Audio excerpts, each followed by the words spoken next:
रक्षा मंत्री राजनाथ सिंह का एक बड़ा बयान सामने आया है। उन्होंने 10वें आर्म्ड फोर्स वेटरन्स डे पर 10वें आर्म्ड फोर्स वेटरन्स डे पर भारतीय सुरक्षा बलों के सेवानिवृत्त और वीर गति को प्राप्त हो चुके जवानों अधिकारियों को बधाई दी। उन्होंने कहा कि इस अवसर पर मैं वीर गति को प्राप्त हो चुके अपने सैनिकों के प्रति, देश सेवा में संलग्न रहे अपने वेटरन्स के प्रति और अपने सैनिकों के प्रति कृतज्ञ राष्ट्र की तरफ से आभार व्यक्त करता हूं। उन्होंने कहा कि आप सभी केवल सेवा से निवृत्त हुए सैनिक भर नहीं है, आप हमारी राष्ट्रीय चेतना के जीवन स्तंभ है, हमारे सामूहिक साहस के प्रतीक और हमारी भावी पीढ़ियों के लिए प्रेरणा का स्रोत है। उन्होंने कहा कि 20 साल की उम्र के आसपास जब आप लोगों ने यह तय किया होगा कि आपके भारतीय सुरक्षा बलों का हिस्सा बनना है, तो आपने केवल एक पेशा नहीं चुना, बल्कि एक सैनिक के रूप में आपने एक संकल्प लिया था, जहाँ व्यक्ति स्वयं को पूर्णतः राष्ट्र के लिए समर्पित कर देता है। आपने वह व्रत निभाया जिसमें आपने स्वयं के ऊपर इस भारत राष्ट्र को प्राथमिकता दी। उन्होंने कहा कि रक्षा मंत्री के रूप में आप सबके साथ और आप सबके लिए काम करना मेरे जीवन के सबसे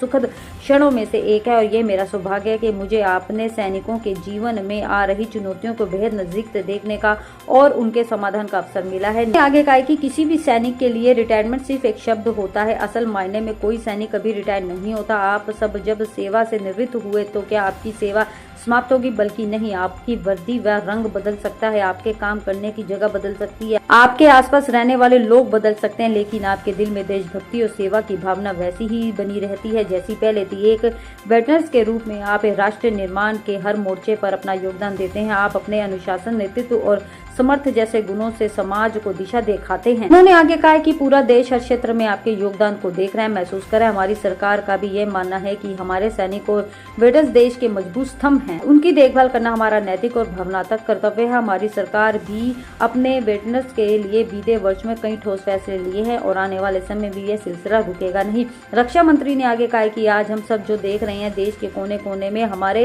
वेटरन्स विभिन्न क्षेत्रों में अग्रणी भूमिका निभा रहे हैं और कई वेटरन्स शिक्षा के क्षेत्र में, विशेष रूप से मिलिट्री स्कूलों में युवा पीढ़ी को संवार रहे हैं। कई कृषि के क्षेत्र में तकनीकियों को इस्तेमाल करके किसानों की आय बढ़ाने में योगदान दे रहे हैं, तो कई आपदा प्रबंध से अपने अनुभव का प्रयोग करते हुए बाढ़, भूकंप जैसी प्रकृति आपदाओं के समय राहत और बचाव अभियानों में भागीदारी करते हैं।